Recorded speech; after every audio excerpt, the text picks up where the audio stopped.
जय बच्चों, screen visible है? Yes sir.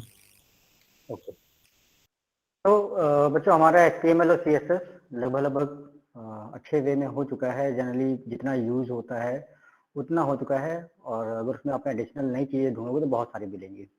ठीक है, जितना मेन यूज होता है उतना मैंने बता दिया आप लोगों को। देन अपने कोड टॉपिक पर आते हैं, दैट इज PHP। ठीक है, तो PHP बेसिकली क्या है उसके बारे में स्टार्ट करते हैं। और एग्जैक्टली जो हमारे इस पे काम होगा वो हम लोग जैम सर्वर पे करेंगे। तो ऐसा करना सब लोग। अब आज तो जैम सर्वर में नहीं करवा पाऊंगा, उसका इंस्टॉलेशन होता है जैम का, हालांकि कुछ खास नहीं है। आप लोग गूगल पे जाइएगा और जैम डालिएगा, XAMPP, और जैम का जो भी लेटेस्ट वर्जन हो वो आप लोग इंस्टॉल कर लीजिएगा। और जैसे इंस्टॉल करोगे तो आपका वेब ब्राउजर इनेबल हो जाएगा PHP कोड को रन करने के लिए। ठीक है, clear? Yes sir. Okay sir. हालांकि पिछली बार सब आप लोगों ने, कुछ लोगों ने डीबीएमएस के लिए जैम का यूज किया था ना भाई, है कि नहीं? हाँ सर जी। Yes sir. हाँ, तो अब देखिए वही लगभग की जाएगी। हाँ, तो एग्जैक्टली फायदा क्या होगा? फायदा ये है, जिन्होंने जैम पे कर रखा होगा तो आपने पिछली बार डीबीएमएस के लिए यूज किया था, SQL के लिए यूज किया था बेसिकली जैम। ठीक है, अब हम क्या करेंगे, हम लोग जो जैम यूज करेंगे वो PHP के लिए यूज करेंगे। ठीक है, तो PHP बेसिकली क्या है? आपका सर्वर साइड स्क्रिप्टिंग लैंग्वेज है, और आप जो भी कोड लिखोगे वो आप इनेबल हो जाओगे पर्टिकुलर सर्वर साइड पर रन करने के लिए। अब यहाँ पर बात आएगी कि आपने जो HTML पढ़ा है और PHP जो आप पढ़ोगे, इन दोनों में डिफरेंस क्या है। ठीक है, मेन चीज ये आ जाएगी। तो एक्चुअली में क्या हो जाएगा बच्चों, PHP का जो आपका आउटपुट होता है, आउटपुट का होने से मतलब है जो भी आप कोड लिखते थे, जो भी HTML स्क्रिप्ट लिखते थे, उसको आप रन करते थे तो आपको बेसिकली एक वेब पेज आपको दिखता था एज ए आउटपुट। अब जो PHP के थ्रू करोगे तब भी वही काम होगा। मीन्स यहाँ पर आपको समझना चाहिए कि HTML जो कोड आप कर रहे थे, लगभग लगभग वही कोडिंग आप करने जा रहे हो। ठीक है, क्या डिफरेंस है? जो आपने HTML कोड किया हुआ था वही कोड आप एज इट इज करने जा रहे हो, लेकिन वो कोड किसमें होगा? सिंपली PHP में होगा।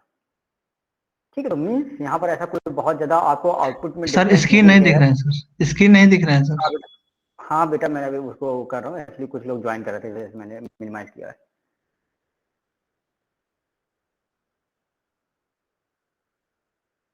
ठीक है, तो मीन्स आपका एज एन आउटपुट के बेसिस पर अगर हम बात करें तो उसमें कोई आपको खास डिफरेंस नहीं दिखेगा। बस यहाँ पर मेन कॉन्सेप्ट आएगा क्लाइंट साइड स्क्रिप्टिंग लैंग्वेज का और सर्वर साइड स्क्रिप्टिंग लैंग्वेज का। जो आप HTML रन करते थे वो क्लाइंट साइड स्क्रिप्टिंग लैंग्वेज थी। ठीक है, आप HTML कोड लिखते थे, उसको रन कर देते थे, ठीक है, उसको चेक कर लेते थे जो भी आपने काम किया था। लेकिन अगर मैं कहूँ कि ठीक है भाई, आपने जो कोड रन किया था उसकी बेसिस पर आपने वेब पेज डिजाइन कर लिया था, और वही काम आपको सर्वर की बेसिस पर करना है। मीन्स आपके पास एक टास्क आ गया। टास्क क्या आ गया कि आपकी जो आपने कोडिंग की थी वो तो एज इट इज आपकी चल जाएगी, लेकिन अब हमारा जो प्लेटफॉर्म है वो प्लेटफॉर्म क्लाइंट साइड ना होकर सर्वर साइड पर होगा। ठीक है, ये अब मेजर डिफरेंस आ गया। तो मीन्स अब आपको जब सर्वर साइड पर अपने वेबसाइट को या वेब पेज को प्रोड्यूस करना है और उसको यूजर्स को दिखाना है, तो इसके लिए आपको सर्वर साइड स्क्रिप्टिंग लैंग्वेज की जरूरत पड़ेगी। अब चाहो कि आप HTML कोड की बेसिस पे ही आप उसको एज ए सर्वर की तरह प्रिंट कर दो या उसको जस्ट डिस्प्ले कर दो, तो वो थोड़ी सी नहीं हो पाएगी। आपको क्या करना पड़ेगा, उसके लिए सर्वर साइड की जरूरत पड़ेगी। तो अब इसके लिए बेसिकली यहाँ पर जो बेसिक सा कॉन्सेप्ट है URL और वेब सर्वर का, उसको थोड़ा सा जान लो। तो URL आपको जानते होंगे, बेसिकली हमारा एक वेब एड्रेस होगा, वेबसाइट का एड्रेस होगा, और उस वेबसाइट के बेसिस पर हम लोग क्या करेंगे, उसके एड्रेस को टाइप करेंगे और स्पेसिफिक उस एड्रेस पर जाके उसको एक्सेस करेंगे। फॉर एग्जाम्पल, जैसे आप लोग google.com लिखते हो तो google.com डायरेक्टली तो आता नहीं, आप लिखोगे वेब सर्वर पे, उसका वेब सर्वर होगा। ठीक है, आप जाओगे पर्टिकुलर वो पिंग करते हुए, रूट को अपनाते हुए google.com के सर्वर पर जाएगा, और वहां से आपको उसके एड्रेस के बेसिस पर आपको उस स्पेसिफिक वेबसाइट को एक्सेस करने का मौका देगा। डॉक्टर साहब, तो बेसिकली अब यहाँ पर वही चीज है, URL वगैरह का बेसिक सा कॉन्सेप्ट है जो आप सभी लोग फैमिलियर हो गए, तो जस्ट हल्का सा ओवरव्यू देते हैं। So usually when you type a URL in your browser, your computer looks up the server's IP address using DNS। ठीक है, तो डोमेन नेम सिस्टम जानते ही हो आप जो google.com सर को वो वाली बात स्क्रीन करते हो। विजिबल नहीं हो रही है। एक मिनट बच्चा। हाँ सर आ रही है। रुको जरा, मैं पूरी स्क्रीन शेयर कर देता हूँ।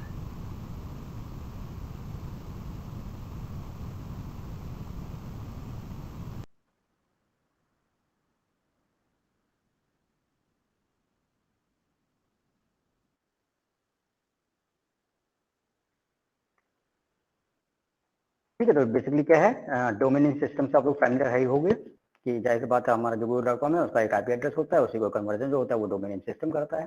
तो मीन्स आप जब भी पर्टिकुलर आप अपने कंप्यूटर से किसी भी सर्वर आईपी एड्रेस को ट्रेस करना चाहते हो या किसी भी वेबसाइट को एक्सेस करते हो, तो सबसे पहले डीएनएस का रोल आता है। ठीक है, then your browser connects to that IP address and request at the given file. तो सिंपल सी बात है, जो भी आपको फाइल चाहिए एक्सेस चाहिए उसके लिए आप रिक्वेस्ट करते हो from your browser. Then the web server software, for example, Apache, grabs that file from the server's local file system and sends back its content to you. तो मीन्स यहाँ पर देखिए क्या होगा, अब यहाँ पर थोड़ा सा सर्वर की बात कर रहे हैं। अब सर्वर आपके बहुत सारे हो सकते हैं, ठीक, तो हमें स्पेसिफिक एक सर्वर पर बाइंड नहीं होना है, लेकिन क्योंकि पीएचपी पर आपका जो पर्टिकुलर इसका प्लेटफॉर्म होता है वो क्या होता है, लैम्प वैम्प और जैम्प पे काम करता है, जिसमें लैम्प और अगर फुल फॉर्म इसका कहें तो लाइनक्स, अपाचे, माइस्क्यूएल, पीएचपी, ठीक है। तो ये सब क्या है, बेसिकली सभी आपस में इंटर ऑपरेट करके किसी भी टास्क को परफॉर्म करते हैं। तो मीन्स जो सर्वर है वो सर्वर क्या है, अपाचे मैक्सिमली प्रेफर किया जाता है पीएचपी के लिए। ठीक है, आप दूसरे भी सर्वर सेटअप कर सकते हो, लेकिन वो थोड़ा सा उसका जो एक्सेस देने का तरीका होगा थोड़ा सा कॉम्प्लेक्स हो जाएगा। ठीक, तो मैक्सिमली हम लोग क्या करते हैं, अपाचे को प्रेफर करते हैं। तो अपाचे करता क्या है, अपाचे बेसिकली आपका जो भी सर्वर होगा वहां उस सर्वर में बेसिकली जो भी फाइल्स रखे होंगे उन फाइल्स को उठा के आपको उसकी एक्सेस देके आपको डाउनलोड करने का या रीड करने का जो भी परमिशंस होंगी उसके बेसिस पर आपको एक्सेसिंग प्रोवाइड करेगा। ठीक, तो बेसिकली सर्वर का काम आपका ये होगा। तो मीन्स यहाँ पर आपको समझना होगा कि जो अभी तक हमने ये सब बातें HTML या CSS में नहीं की थी, वहां पर हम क्या करते थे भाई, जस्ट पेज बना दे रहे थे, स्टैटिक पेजेस थे, और उन स्टैटिक पेजेस को उठा के आप केवल एज एन आउटपुट के बेसिस पे क्या फंक्शनिंग हो रही है उसको उठा के चेक कर लेते थे। लेकिन अब यहाँ पर हम क्या कर रहे हैं, हम पर्टिकुलर क्लाइंट और सर्वर की बेसिस पर टास्क परफॉर्म कर रहे हैं। ठीक है, तो अब ये जो अगर मैं कहता हूँ कि इसे आपने कोई HTML वेब पेज अपने डेस्कटॉप कंप्यूटर पर बनाया हुआ है, ठीक है, और उसको आप सोचो कि आप शेयर कर दो नेटवर्क पर, तो थोड़ा सा फिजिबल नहीं होगा। क्यों नहीं होगा, क्योंकि आपको अपने सिस्टम को एज ए सर्वर की तरह बनाना पड़ेगा। ठीक है, करना पड़ेगा, आपको अपने सिस्टम को एज ए सर्वर की तरह बनाना पड़ेगा, जिसके लिए आपको स्पेसिफिक कुछ ऑटोमेटेड सॉफ्टवेयर की नीड होगी, लाइक लैम्प एग्जाम, पीएचपी, कुछ भी आप इसको समझ लीजिए। तो जो भी आपके प्लेटफॉर्म अवेलेबल हैं उन प्लेटफॉर्म की बेसिस पे ही आप अपने वेब पेजेस को शेयरिंग मोड पर कर पाओगे। क्लियर बच्चों, यस और नो? Yes sir. ठीक है, किसी कोई डाउट भाई? यस नो डाउट अगर सर। किसी, ठीक है गुड, अगर किसी कोई डाउट है भाई पूछ लो, ठीक है, इंपॉर्टेंट चीज है बच्चों। तो अभी अब यहाँ पर बच्चे यही कंफ्यूज रहते हैं कि भाई जो हमने HTML पढ़ी है वो नॉर्मल HTML स्टैटिक पेजेस में और PHP पेजेस में डिफरेंस क्या है। ठीक, तो यहाँ पर बस एक बात ध्यान से रखिए कि जाहिर सी बात है आप लोग बस सर्वर पे काम कर रहे हो, और जो HTML वेब पेजेस कह लीजिए या PHP वेब पेजेस कह लीजिए, उनको आप जो शेयरिंग करते थे वो एज सर्वर के बेसिस पर करोगे। ठीक है, तभी आपका कोई पर्टिकुलर क्लाइंट आपके वेब पेज को या किसी भी फाइल को आपको शेयरिंग करने के लिए कैपेबल बन पाएगा। ठीक है भाई, okay. Then some URLs actually specify programs that the web server should run and then send their output back to you as a result। तो मीन जस्ट उसको बता रहा है वेब एड्रेस की बेसिस पे। ठीक है, तो उसमें आपका कोड वही कह रहा है कि भाई आपकी वेबसाइट जो होगी, इसे जैसे आप कह रहा है कि आपने एक webster.cs.washington.edu अगर वेबसाइट एक है और इसके अंदर बेसिकली कई तरह के वेब पेज होंगे, कई तरह के इसके हिरार्किकल फॉर्म या ट्री स्ट्रक्चर के फॉर्म में कर लीजिए, या इसको आप ऐसे भी समझ सकते हो, जैसे for example UIT Kanpur website है। ठीक है, तो UITkanpur.com का एक वेब पेज हो गया, देन उसके अंदर जो सब कैटेगरीज होंगी, जो उसके मेन्यू होंगे, ऑप्शंस होंगे, वो कई सारे हो सकते हैं, जैसे एडमिशन होगा, फीस होगी, फैकल्टी होगी, डिपार्टमेंट होगा, इस टाइप के बहुत सारे ऑप्शंस होंगे। तो मीन्स आपको हर एक के लिए स्पेसिफिकली अलग अलग वेब पेज को बनाना पड़ेगा। ठीक है, और जैसे जैसे अलग अलग पेज होंगे तो आप जिस भी पेज के लिए रिक्वेस्ट करोगे वो आपको जस्ट एज आउटपुट की तरह दिखेगा। Then server side web programming. तो अब हमारी बात सिंपल सी बात है, अब हमारा जो पॉइंट ऑफ व्यू है वो सिंपल वेब प्रोग्रामिंग से हटकर सर्वर साइड की तरफ जा रहा है।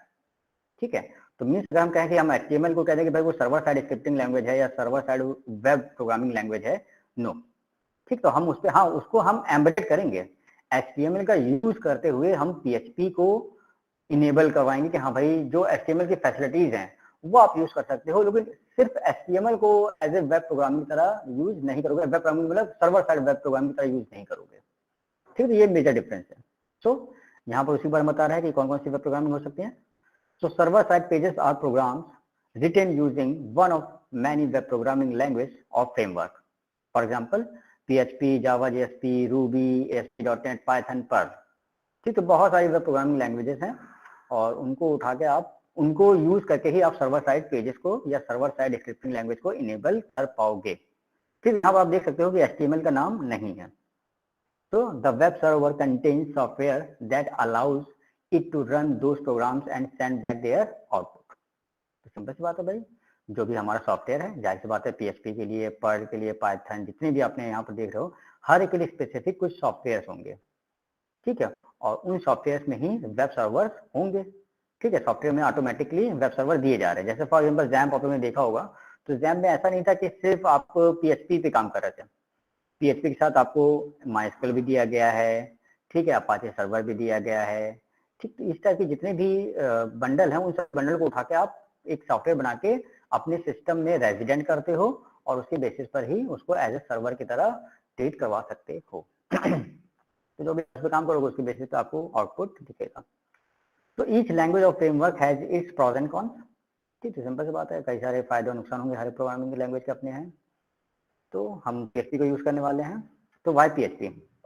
तो PHP की भाई देखो बहुत लंबी कहानी है। ठीक है, तो उस पर हम थोड़ा सा डिस्कस नहीं करेंगे, अगर इन फ्यूचर जरूरत पड़े तो करेंगे हिस्ट्री वगैरह पे। तो देखिए जो पर्टिकुलर PHP का फुल फॉर्म था शुरुआत में जो आया था, that is personal home page. क्या फुल फॉर्म था इसका? Personal home page. जबकि बाद में इसको ये शुरुआत में जब इसके 94 में या 96 में ये बना था PHP, तो इसको जस्ट एक ग्रुप ने स्टार्ट किया था और उस ग्रुप ने कहा कि भाई उन्होंने अपने जस्ट एक एक्सपेरिमेंट की तरह PHP को बनाया हुआ था कि भाई मुझे कुछ वेब पेजेस बनाने हैं और उसको सर्वर साइड बना के रखना है। ठीक है, उन्होंने जस्ट PHP को पर्सनल होम पेज का बनाया था और आपस में शेयरिंग मोड पर उस पर एक्सपेरिमेंट के सिद्ध किया कि हाँ जाहिर बात है हमारे जो पर्टिकुलर हम जो प्रपोज कर रहे हैं वेब स्क्रिप्टिंग लैंग्वेज वो क्या है, वर्केबल है। ठीक, तो इन्होंने जब शुरुआत में नाम दिया था पर्सनल होम पेज, उसको नाम दिया था, जो कि बाद में PHP हाइपरटेक्स्ट प्री प्रोसेसर नाम से हो गया। तो PHP का अगर कोई फुल फॉर्म पूछता है तो उसका फुल फॉर्म होता है PHP हाइपरटेक्स्ट प्री प्रोसेसर। ठीक है, तो इसके फायदे नुकसान देख लेते हैं भाई, क्या हम लोग PHP की यूज करें। So there are many options for server side scripting language, बहुत सारे हैं। ठीक है, जिसको मैं बताया, बट वी चूज PHP। क्यों चूज किया? Free and open source. सबसे पहला फायदा क्या है? Free and open source. अब इसके बारे में आपको थोड़ा सा बताऊंगा, free and open source software क्यों प्रेफर किए जाते हैं बच्चों, जरा मुझे कोई बताओ। Free and open source software को मैक्सिमली क्यों प्रेफर किया जाता है? कोई इसका जवाब देगा बच्चों? अगर उसमें हम कुछ अमेंडमेंट करना चाहे तो हम कर सकते हैं सर, उसके इम्प्रूवमेंट के लिए। ठीक है, और बच्चों और कोई बताओ भाई। सर जैसे लर्निंग प्रोसेस के लिए हम लोग उसका कोड यूज कर सकते हैं, कैसे हम लोग देख सकते हैं उन्होंने क्या कोड रखा है और उस हिसाब से हम लोग उससे सीख सकते हैं कि ओपन सोर्स अगर होगा तो उसका कोड एक्सेस करके हम लोग उसको सीख सकते हैं। कुछ चेंज करना चाहें तो उसको चेंज भी करके उनको सजेस्ट कर सकते हैं कि ये इस चीज से बेटर होगा। और फ्री तो सब लोग मैक्सिमम चाहते हैं कि हम लोग मिनिमाइज कॉस्ट पे लगे कोई चीज। बिल्कुल बिल्कुल बिल्कुल, तो मैं सबसे पहला यही कॉन्सेप्ट सुनना चाह रहा था कि जो कॉस्ट है बच्चों, जैसे फॉर एग्जांपल मैं बोलता हूँ कि भाई होता क्या है, जैसे आप किसी ऑर्गेनाइजेशन में हो और उस ऑर्गेनाइजेशन में आपके पास 100 कंप्यूटर्स हैं। ठीक है, अब उन 100 कंप्यूटर्स पे आपको क्या करना है, अपने ऑपरेटिंग सिस्टम को इंस्टॉल करना है। तो एक ऑप्शन होगा या तो आप उबंटू कर लो, दूसरा ऑप्शन होगा विंडोज कर लो। ठीक है, मैक अगर हुआ तो मैक कर सकते हो। तो अब यहाँ पर सवाल उठेगा कि भाई ऐसा है कि अगर मैं लाइनक्स यूज करता हूँ या उबंटू या कोई भी particular Linux based operating system उठाता हूँ तो उसकी कॉस्ट क्या होती है? 0, क्योंकि वो फ्री एंड ओपन सोर्स है। आपको डायरेक्टली कोड मिल गया और आप उसको कोड मिल गया या ऑपरेटिंग सिस्टम मिल गया, उसको आप फ्रीली एक्सेस करने के लिए कैपेबल हो। जबकि आपका जब माइक्रोसॉफ्ट अगर यूज करोगे तो उसके लिए आपको से कुछ कॉस्ट का वो लगाना पड़ेगा, जैसे लाख रुपए हो सकते लगाने पड़ेंगे। अब होता क्या है, होता क्या बच्चों, जैसे आप इंडस्ट्री में जाओगे तो इंडस्ट्री में मैक्सिममली क्या किया जाता है, लाइनक्स प्रेफर किया जाता है। क्यों किया जाता है? क्योंकि हर एक चीज का ऑडिट होता है। जैसे कंपनी में अगर आप जाओगे तो उसे अगर मैं कहता हूँ भाई आपके पास 1 लाख कंप्यूटर है, अब 1 लाख कंप्यूटर के हिसाब से आप सोचो अगर 10,000 मैं एक ऑपरेटिंग सिस्टम का जोड़ लूँ तो कितना हो गया, ठीक है, करोड़ों में आपकी वैल्यू पहुंच गई। जबकि आप सिंपली अगर लाइनक्स यूज करोगे तो लाइनक्स क्या हुआ, फ्री रहा। चाहे आप 1 लाख करो, 1 करोड़ करो, 1 अरब सिस्टम को यूज करो, वो हमेशा फ्री है। तो मीन्स कॉस्ट बहुत मेजर फैक्टर होता है किसी भी सॉफ्टवेयर के लिए। तो हम पीएचपी को इसीलिए सबसे पहले प्रेफर करते हैं, या सबसे ज्यादा पीएचपी स्क्रिप्टिंग लैंग्वेज आपने सुना होगा बचपन से, जब भी आप 12th में होगे उससे पहले होगे तो भी आपने पीएचपी के बारे में सुन रखा होगा। यहाँ पे पीएचपी एक तरह का सॉफ्टवेयर होता है और उस पर वेबसाइट हम लोग बनाते हैं, ठीक है, जनरली इतना तो आपने सुना ही होगा जनरल। तो अब जाहिर सी बात है जो पीएचपी है, ये पीएचपी का सबसे बड़ा फायदा ये हुआ कि भाई फ्री है और ओपन सोर्स है। ओपन सोर्स का कॉन्सेप्ट होगा कि भाई आपको अगर कोई सजेशंस देने हैं, कम्युनिटी होती है पीएचपी की, स्पेसिफिकली एक कम्युनिटी होगी, वो कम्युनिटी आपके जो भी सजेशन आप दोगे उस पर रिसर्च करेगी, देखेगी हाँ कितना फिजिबल है। अगर वो फिजिबल लगेगा तो आपका जो भी चेंजेस हैं वो एक्सेप्ट कर लिए जाएंगे और आप उसको चेंजेस को कर पाओगे, ठीक है। तो जनरली ये तो हो गया ऑथेंटिक, और आप अपने अकॉर्डिंगली भी आप चेंजेस कर सकते हो, ठीक है। तो सबसे बड़ा फायदा ये होता है भाई। तो इस वजह से आप लोग को हमेशा ध्यान रखना चाहिए कि जब भी सॉफ्टवेयर की बात करते हो तो मैक्सिमली वही सॉफ्टवेयर प्रेफर किए जाते हैं जो फ्री एंड ओपन सोर्स होते हैं, ठीक है। अब ये हमेशा नहीं होता है ये चीज, लेकिन हम प्रेफर किया जाता है। देन कंपेटेबल, तो सिंपल सी बात है, बहुत ही सिंपल। जितने भी ऑपरेटिंग सिस्टम है, चाहे लाइनक्स के साथ कह लो आप, चाहे आप विंडोज के साथ कह लीजिए, मैक के साथ कह लीजिए, किसी के साथ भी आपका पीएचपी कंपेटेबल है, ठीक है। तो जाहिर सी बात है बहुत सारे सर्वर के साथ कंपेटेबल होगा। देन सिंपल, सिंपल है, फैमिली या सिंटेक्स होगा, सिंटेक्स वगैरह सिंपल है, इसमें खास कुछ डिफरेंस नहीं है। हालांकि देखो ये सब कहने की बातें होती हैं लेकिन सीखना सब कुछ पड़ता है।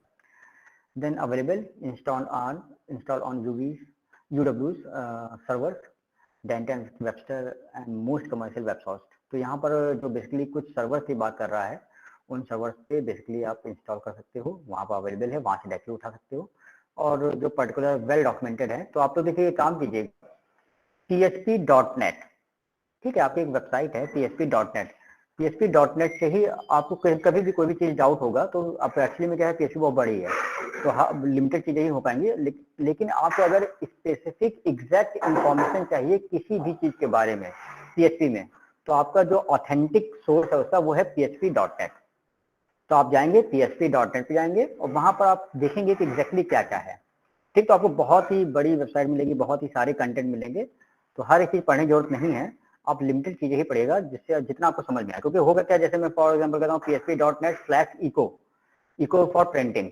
अब इको के अंदर हजारों ऑप्शंस होंगे, ठीक है। अब इको आपको अभी क्या करना है, सिर्फ प्रिंटिंग के लिए यूज करना है, तो आप इको डायरेक्टली यूज कर देंगे।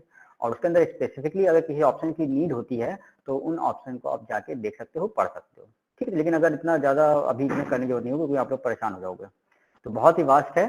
तो जितनी चीजें बताऊंगा उतनी ही पहले कंसंट्रेट कीजिएगा, उसके बाद अपना जो भी एक्सपर्टीज है वो एक्सपर्टीज आप अपने लेवल पे जरूर कर सकते हो, वो आपको भी डिपेंड करेगा आप कितना गेन कर पाओगे चीजों को from this website. So well documented जो डॉक्यूमेंट है आपके php.net पे अवेलेबल है, वहां से आप उठाइएगा, ठीक है, और वहां से अच्छे से उसको प्रैक्टिस कीजिएगा। Then life cycle of a PHP web request. अब देखिए यहाँ पर मैं थोड़ा सा बात करता हूँ कि ये अब यहाँ पर सर्वर का कॉन्सेप्ट है क्या। जैसे मैं आपको डिटेल में बताता हूँ, मैंने आपको बताया क्लाइंट सर्वर आर्किटेक्चर, याद है ना भाई, क्लाइंट सर्वर आर्किटेक्चर याद है कि नहीं याद है?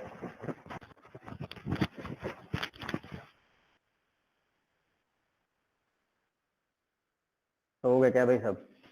Yes sir. अरे बेटा तुम ही यार समझ देते हो, बाकी और भी तो हैं। क्लाइंट सर्वर आर्किटेक्चर क्या होता था भाई? क्लाइंट सर्वर आर्किटेक्चर नहीं जानते तुम लोग भाई?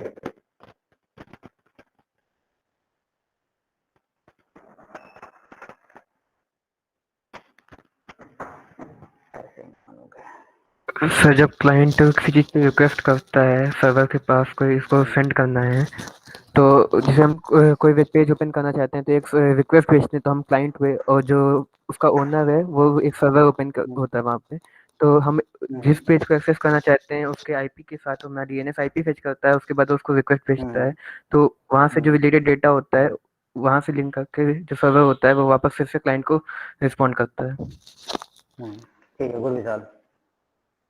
तो यहाँ से आप लोगों को थोड़ा सा आइडिया हो गया होगा कि बेसिकली हमारा जो सर्वर और क्लाइंट का कॉन्सेप्ट है वो बहुत ही मैक्सिमली प्रेफर किया जाएगा इस टाइप की प्रोग्रामिंग लैंग्वेज के। मीन्स अगर हम web server side scripting language की बात करते हैं तो इस टाइप में आपका मैक्सिमली क्लाइंट सर्वर आर्किटेक्चर ही काम करेगा। अब क्लाइंट सर्वर आर्किटेक्चर है क्या? तो फॉर एग्जांपल जैसे मैं लैम्प सर्वर की बात करता हूँ, तो लैम्प सर्वर में एग्जैक्टली क्या होगा, वहां पर एक क्लाइंट होगा और एक सर्वर होगा। तो लैम्प अगर प्लेटफॉर्म की बात कर रहे हो तो जाहिर सी बात है वो सर्वर साइड की बात कर रहे हो आप। अब होगा क्या, एग्जैक्टली जो आपका क्लाइंट होगा, क्लाइंट आपसे एक HTTP रिक्वेस्ट करेगा। क्या करेगा? क्लाइंट आपसे एक तरह की HTTP रिक्वेस्ट करेगा और वो रिक्वेस्ट आपके सर्वर के पास आएगी। अब सर्वर के पास जब वो चीज आएगी तो सर्वर क्या कहेगा, ठीक है भाई, आपने जो मुझे चीजें जो भी मुझसे रिक्वेस्ट की है उस रिक्वेस्ट को मैं एक्सेप्ट करता हूं और उससे मैं प्रोसेस करूंगा।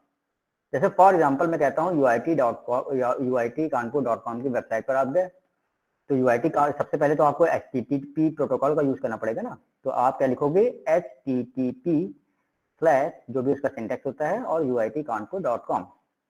तो मीन्स क्या होगा, HTTP प्रोटोकॉल को यूज करते हुए आप बेसिकली सर्वर से क्या करोगे, कनेक्ट होगे।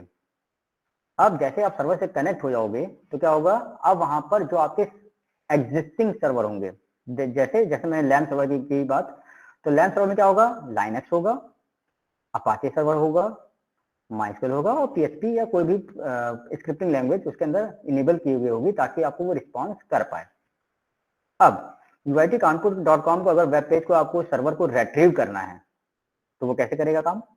अब उसके लिए एग्जैक्टली क्या करना होगा, एग्जैक्टली वो चेक करेगा कि भाई सबसे पहले आपका सर्वर काम कर रहा है कि नहीं कर रहा है। तो अपाचे सर्वर की रिस्पॉन्सिबिलिटी अपनी चेक करेगा, हाँ भाई मैं यूजर क्लाइंट और सर्वर के बीच में कनेक्शन को एस्टेब्लिशमेंट करने के लिए कैपेबल हूँ। ठीक है, आपका ऑपरेटिंग सिस्टम होगा ही होगा। और जो भी पेज है जैसे UIT-कानपुर.com, अब ये वेब पेज किस में डिजाइन किया गया है, क्या वो PHP में बना हुआ है, क्या वो HTML में बना हुआ है या किसी दूसरी वेब स्क्रिप्टिंग लैंग्वेज में डिजाइन किया गया है। तो जो भी स्क्रिप्टिंग लैंग्वेज होगी वो स्क्रिप्टिंग लैंग्वेज के अकॉर्डिंगली आपको वेब पेज रिट्रीव किया जाएगा। ठीक है, तो मीन्स यहाँ पर आपको बस यही फोकस करना है कि जो आपका अभी तक सिंपल हम लोग काम कर रहे थे वो चीज थोड़ी सी डिफरेंट हो रही है कि हम लोग सिंपल वेब पेज डिजाइन करते थे और काम खत्म हो जाता था। नहीं, यहाँ पर हम एक प्लेटफॉर्म की, एक तरह के फ्रेमवर्क की बात कर रहे हैं। तो वही चीज है यहाँ पर। ठीक है, तो क्लियर, यस और no? Yes sir. Okay good.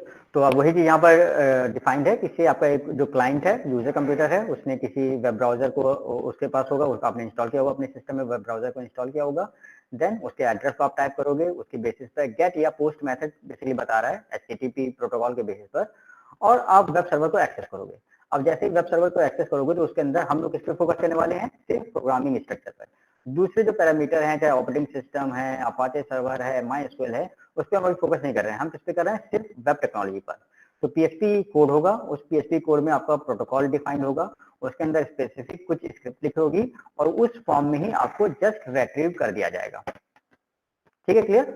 तो वही चीज है यहाँ पर, वही चीज डिफाइंड है। सो ब्राउजर रिक्वेस्ट HTML फाइल, ठीक है, उससे अब जो भी ब्राउजर है PHP के फॉर्म या HTML फॉर्म में जो भी रिक्वेस्ट करता है और उसको सर्वर जो है भेज देता था। ये स्टैटिक कंटेंट के पॉइंट ऑफ व्यू से बता रहा है। ठीक है, जैसे हम लोग HTML का अगर सिर्फ यूज करें, तो जैसे मैंने बोला कि अगर आपके सिस्टम को, अपने सिस्टम को वेब सर्वर बनाना है और से मैं कहता हूँ आप PHP का आप काम नहीं कर रहे हो, तो आपका जो वेब पेज होगा वो HTML के फॉर्म में होगा। ठीक है, तो हमने पहले किया हुआ है। Then browser request PHP file, तो आपके डायनेमिक कंटेंट होंगे, server read sheets, run any script code inside, और देन आपको पर्टिकुलर रिट्रीव करेगा। देन भाई देखिए यहाँ पर PHP के बारे में कुछ स्पेसिफिक बता रहा है। तो PHP के जस्ट एग्जांपल है यहाँ पर, तो इसमें इतना कुछ खास नहीं। तो आप लोग जो प्रिंट कर रहे थे HTML में, वही प्रिंटिंग यहाँ पर भी है। तो आप जैसे जैसे चीज़ों को रन करोगे वैसे वैसे आपको PHP के सिंटैक्स को फॉलो करना पड़ेगा। ठीक है, तो आप प्रिंट भी यूज कर सकते हो और इको भी यूज कर सकते हो। तो प्रिंटिंग के लिए स्पेसिफिकली आपको दो तरीके के कीवर्ड दिए गए हैं। वो चाहे प्रिंट के थ्रू करा लो चाहे इको के थ्रू करवा लो, ठीक है। और इसके अलावा प्रिंट एलन भी है, वो बेसिकली जब मल्टीपल लाइंस होती हैं या स्पेसिफिकली वो जो स्पेसिफिक यूज के कारण आपको प्रिंट एलन यूज करना पड़ता है, ठीक है। वो आगे बात करेंगे जब उसका यूज मिलेगा, ठीक है। जस्ट आउटपुट है, अरिथमेटिक ऑपरेशन जो भी हैं आप लिखोगे वो आप से अगर आपने लिखा प्रिंट 4 + 2, ठीक है, तो जैसे बात अरिथमेटिक ऑपरेशन है तो 4 + 2 के बेसिस पर आपको जो आउटपुट है 6 प्रिंट होगा, मींस ऑटोमेटिकली कंप्यूटेशन परफॉर्म कर रहा है पीएचपी, ठीक है। जो भी इसके अंदर कंटेंट होंगे उनको उठा के वो आपको कंप्यूटेशन परफॉर्म करने के साथ साथ आउटपुट देगा। देन उसी का आउटपुट है, इसी के बारे में दिया गया यहाँ पर। तो से अगर पर डॉलर नेम बता रहा है तो देखिए यहाँ पर स्पेसिफिकली अगर आपको वेरिएबल की फॉर्म में चीजें प्रोवाइड करनी है, जैसे मैं कहता था जैसे मैं कहूँ अगर आपको सम ऑफ 2 नंबर करना है तो क्या करते थे a + b, तो आप क्या कहते हैं a में एक वैल्यू दे रहे हो b में एक वैल्यू दे रहे हो, उनका जो भी आउटकम है वो परफॉर्म करके आपका प्रोग्राम दे देता था। तो वही चीज है, तो मीन्स अगर आपको चीजें वेरिएबल की फॉर्म में लिखनी है तो वेरिएबल की फॉर्म में लिखने के लिए आपको डॉलर साइन का यूज करना पड़ेगा, ठीक है। उसके अंदर स्पेसिफिकली आपकी कोई भी वैल्यू हो सकती है। तो देखिए आपका सिंटेक्स क्या है, a dollar name equal to expression, तो इसके अंदर एक्सप्रेशन कुछ भी हो सकता है, आपकी स्ट्रिंग हो सकती है, न्यूमेरिक वैल्यू हो सकती है, स्पेसिफिकली कोई दूसरा वेरिएबल हो सकता है, बूलियन वैल्यू हो सकती है, तो मीन्स कुछ भी हो सकता है, डिपेंड करेगा आप उसके अंदर क्या देना चाहते हो। तो जो वेरिएबल का सिंपल सा फॉर्मेट होता है वो चीज आपकी काम करेगी।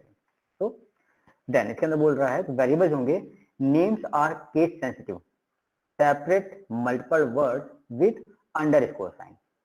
तो मीन्स ऐसा नहीं है कि आपका जो पर्टिकुलर पीएचपी है वो पीएचपी आपका केस सेंसिटिव नहीं है, ऐसा नहीं है। आपकी पीएचपी जो पर्टिकुलर वेब स्क्रिप्टिंग लैंग्वेज है ये आपकी केस सेंसिटिव होती है। जैसे फॉर एग्जांपल आपने $A लिख दिया, ठीक है, और आप चाहो कि $a की तरह वो काम करे तो वो चीज नहीं होगी। तो सिंपल सी बात है, आपका केस सेंसिटिव है PHP. So names always begin with dollar on both declaration and usage, then implicitly declared by assignment. तो सिंपल बात है, असाइनमेंट जाहिर सी बात है इक्वल टू साइन आपको देने देना। देन टाइप्स, तो डेटा टाइप्स क्या हो सकते हैं। नंबर 1 बेसिक टाइप्स जो हैं int, float, boolean, string, arrays, object, null. तो बहुत सारे डेटा टाइप हो सकते हैं, इनको जब हम लोग आगे यूज करेंगे तो 1 by 1 डिस्कस करेंगे। Then test what type of variable is with is type function, for example is string. तो मीन्स अगर आपको पीएचपी के अंदर अगर किसी स्पेसिफिक वैल्यू को चेक करना है, स्पेसिफिक वैल्यू को चेक करने का मतलब है कि मैं कहता हूं भाई मैं लिखता हूं 5 मैंने एक नंबर लिखा और मैं चाहता हूं कि इसका डेटा टाइप क्या है, तो मैं किसके थ्रू चेक करूंगा, इस टाइप। तो इस टाइप ब्रैकेट में अगर मैं 5 डाल दूंगा तो आपका आउटपुट क्या मिलेगा, इंटीजर। और अगर मैं लिखता हूं इस टाइप 5.44 तो आपका इसका आउटपुट क्या मिलेगा, फ्लोट, ठीक है। तो मीन्स आपको स्पेसिफिकली किसी भी वैल्यू की अगर आपको डेटा टाइप जाननी है तो आप इस टाइप फंक्शन का यूज कर सकते हैं। Then get type function returns a variable type as a string, ठीक है। तो लगभग दोनों ही इससे साथ काम करेंगे, थोड़ा सा डिफरेंस आपको दिखेगा। Then PHP converts between type automatically in many cases. तो यहाँ पर जो टाइप कास्टिंग है, ठीक है, टाइप कास्टिंग मतलब है जो भी डेटा टाइप आपके डिफरेंट होंगे उनको इंटर ऑपरेबल बनाने की क्षमता रखता है आपका पीएचपी। वो चेक करेगा कि भाई क्या पर्टिकुलर जो भी हम इनपुट दे रहे हैं, हो सकता है कुछ इनपुट स्ट्रिंग की फॉर्म में दे दिए जाएं, कुछ हो सकता है आपको इंटीजर की फॉर्म में, कुछ हो सकता है फ्लोट की फॉर्म में। तो ये जो पीएचपी है वो ऑटोमेटिकली टाइप कन्वर्जन करके आपको दे देगा, ठीक है। तो उसमें आपको इतना दिमाग नहीं लगाना है। हो सकता है कई बार आपको आपके अकॉर्डिंगली आपको जो डिजायर्ड आउटपुट हो उसके हिसाब से आपको आउटपुट मिल जाए, हो सकता है कई बार आपको डिजायर्ड आउटपुट ना दिखे, उसमें कंफ्यूज मत होइएगा। उसमें बस यही होगा, इसलिए आपको बस यही देखना होगा कि जो टाइप कन्वर्जन है वो पीएचपी ऑटोमेटिकली परफॉर्म करेगा, ओके। तो देन टाइप कास्टिंग जो कर रहा है, अगर आपको अपने अकॉर्डिंगली चेंज करना है तो सिंपली सी बात है, आपको वेरिएबल आइडेंटिफाई करना है, जो भी डेटा टाइप में चेंज करना है। जैसे यहाँ पर देखिए क्या होगा, जो डबल कोट के अंदर आपने 21 दिया हुआ है, यहाँ पर ये क्या हो जाएगा, ये एज ए कैरेक्टर वैल्यू की तरफ पास हो रहा है। लेकिन इस कैरेक्टर वैल्यू को अगर आपको इंटीजर में कन्वर्ट करना है तो आपने क्या लिखा हुआ, ब्रैकेट के अंदर या पैरेंथेसिस के अंदर इंटीजर को स्पेसिफाई कर दिया और वो क्या करेगा, इस 21 को कैरेक्टर से कन्वर्ट करके इंटीजर में करेगा और उस इंटीजर वैल्यू को एज के अंदर स्टोर कर देगा। ठीक है बच्चों, clear? Yes sir. Yes sir. Then looping. बच्चों मैं अभी जस्ट सिंटैक्स के फॉर्म में चीजें फटाफट बता दे रहा हूँ, ठीक है? अभी मैं प्रोग्राम बाद में आप लोगों को करवाऊंगा, ठीक है? तो फॉर लूप जो सिंपल सा स्ट्रक्चर होता है, इनिशियलाइजेशन, कंडीशन, अपडेट, ठीक है? तो जाहिर सी बात है आपको फॉर लूप में सिंपल सी वजह से आपने पढ़ रखी है उसी के फॉर्म में है। आपको सबसे पहले वेरिएबल को इनिशियलाइज करना होगा, उसकी टर्मिनेशन कंडीशन देनी होगी, इंक्रीमेंट या डिक्रीमेंट जो भी आप फॉर्म चाहते हो वो आप दे सकते हो, और उसके अंदर आप जो भी फॉर्म कंप्यूटेशन चाहते हो तो वो कंप्यूटेशन आप परफॉर्म कर सकते हो। ठीक है, इसका सिंपल सा सिंटैक्स है। तो देखिए यहाँ पर आपको एज इट इज सी का कॉपी पेस्ट दिख रहा होगा, तो सी का जो आपने सिंटैक्स यूज किया हुआ था मैक्सिमली वही सिंटैक्स आपका यूज होगा। तो डिसीजन मेकिंग के लिए आप क्या कर रहे हो, पर्टिकुलर इफ एल्स स्टेटमेंट का यूज कर रहे हो, उसको अपने फॉर्म में दे सकते हो। व्हाइल लूप वही है एज इट इज, तो व्हाइल लूप हो, डू व्हाइल लूप हो, आपको सिंपली सी की फॉर्म में करना है। ब्रेक एंड कंटिन्यू का यूज जानते हैं आप? बताओ भाई, कोई जानता है बच्चा ब्रेक एंड कंटिन्यू क्या करता है? Yes sir. यस बताओ बच्चा। सर ब्रेक लूप को तुरंत बाहर ले आता है लूप से, और कंटिन्यू उस जहाँ कंटिन्यू इनकाउंटर होता है तो सर अगले उससे काउंट करना शुरू कर देते हैं अगले से। ठीक है, तो मीन्स आपको इसका यूज पता होना चाहिए। तो जब भी आप वाइल डू वाइल का यूज करोगे तो आपको इन कीवर्ड्स की नीड पड़ेगी, जैसे हम लोगों ने सी में यूज किया हुआ था। देन कमेंट, तो अगर सिंगल लाइन कमेंट देनी है तो वो हैश साइन का यूज करना है, ठीक है, या डबल ये बैकस्लैश का यूज करना है, और मल्टीपल के लिए आपको सिंपली बैकस्लैश और स्टार के साथ यूज करना है। तो जैसा हमने सी में किया था वही चीज है।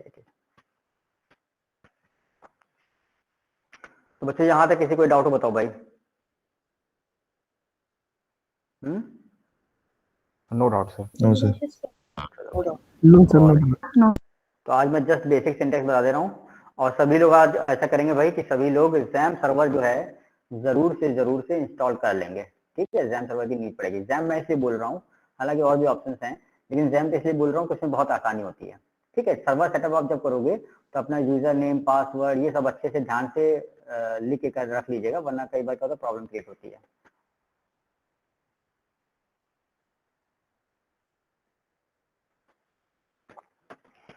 देन सिंटैक्स, तो PHP का सिंटैक्स कैसे काम करेगा भाई?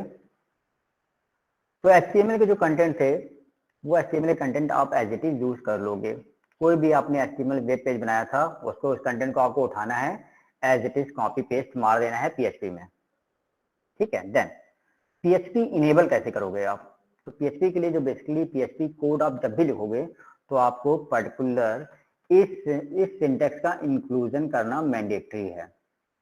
मीन्स आपका लेसन साइन, क्वेश्चन मार्क और PHP, ये क्या है? ये जैसा ही आप लिखोगे तो आपका जो पर्टिकुलर PHP इंटरप्रेटर है, अब देखिए यहाँ पर एक चीज आएगी कि PHP में कंपाइलर होता है या इंटरप्रेटर होता है, ठीक? तो यहाँ पर कंफ्यूज मत होइएगा, PHP में हम लोग इंटरप्रेटर यूज करते हैं, ठीक है? तो आपको जब भी आप कोई PHP कोड लिखोगे तो उसको हम लोगों को कंपाइल नहीं करना पड़ता है, क्योंकि आपका जो PHP सर्वर होगा या PHP जो सॉफ्टवेयर है उसके अंदर ऑटोमेटिकली आपका जैसे जैसे कोड लिखते हुए चले जाओगे वैसे वैसे वन बाय वन वो इंटरप्रेट करते हुए चलता चला जाएगा, ठीक है?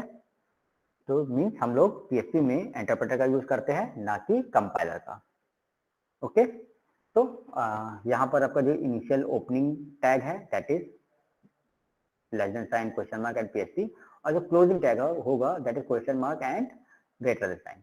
तो इसकी बेसिस पे ही आपका पूरा PHP का इनेबलमेंट होगा, इसी की बेसिस पे आप PHP को इनेबल कर पाओगे। अपने जो भी आप नोटपैड पे कोड लिख रहे होगे, जब आप ये लिखोगे तो आपका जो नॉर्मल नोटपैड है वो कैपेबल हो जाएगा PHP में कन्वर्ट होने के लिए।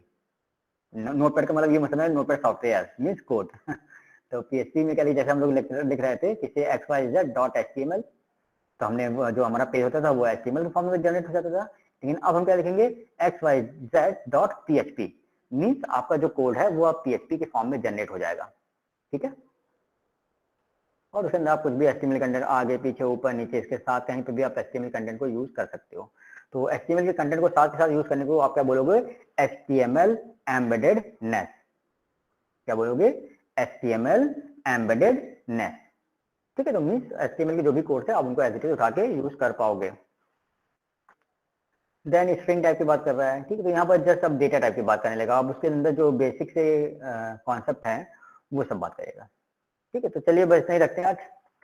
अब इसके बाद में फिर कुछ प्रोग्राम वगैरह कराऊंगा ठीक है सर। क्लास में। ठीक, तो आज इतना ही रखते हैं। और सभी लोग भाई अगली लैब में जब भी आओगे तो सबके सब साथ में XAMPP का इंस्टॉलेशन करके आओगे। ठीक है, और कोई डाउट हो कुछ हो, वैसे हालांकि इतनी दिक्कत होगी नहीं।